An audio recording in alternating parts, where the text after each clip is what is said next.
CivTech is about taking public sector challenges and marrying up with the talent that exists in the Scottish ecosystem and creating solutions. I think at the core of CivTech, just like any great company or product, is a very, very simple, rudimentary idea, which is about connecting public sector organisations with some of the most cutting-edge technology and ideas that are out there. It connects with solutions that wouldn't come through normal procurement routes, and it's also looking at those quickly.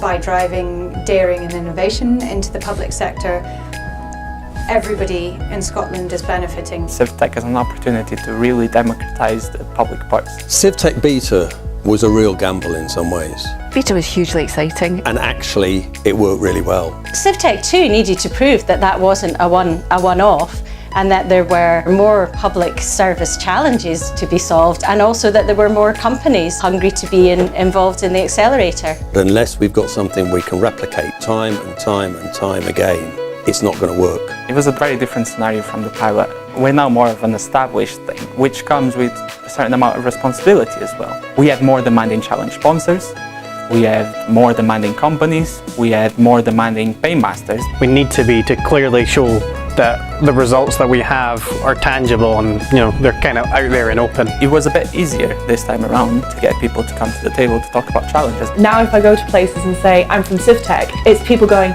I know what it is, I like what you're doing and I want to be involved with it. We put these challenges out to the market and invite people to come back with proposals about how they might solve these problems, these challenges. Dozens and dozens of those things have to be read in a very short period of time.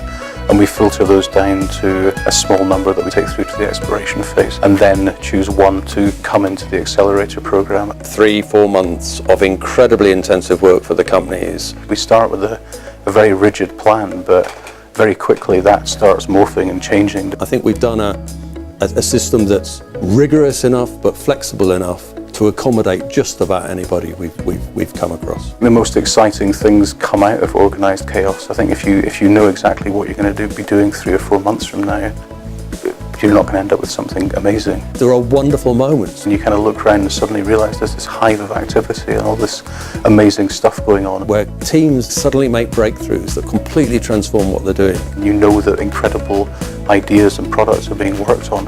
And it's that cross-collateralisation of experience and ideas and knowledge that starts to blossom in ways that we often can't predict. The challenge process in the beta seemed to also change the challenge sponsors' mindsets, and we've started to think about how some of that learning can be applied back in the public sector. The Intrapreneurship programme has been a great addition. It's accessing people who are not constrained by the same boundaries that people who are inside the system have. We selected around about half or 2/3 of the workshops which the companies would go through. It's been a really brilliant experience. I've been introduced to a whole different way of thinking. I was describing it to somebody as kind of having a mini MBA.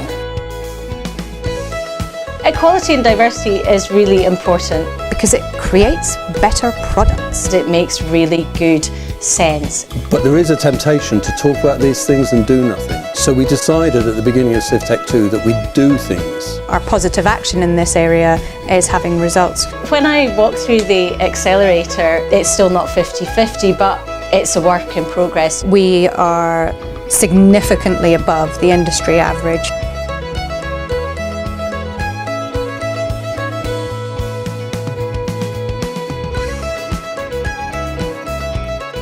I would love to see a rural or a north CivTech. We need to be really refined here, almost to the essence, and be able to just effectively, here's what we do, there you go. There's no reason why we couldn't be putting 100, 150, 200 companies through the process. And make this a revolution in public sector.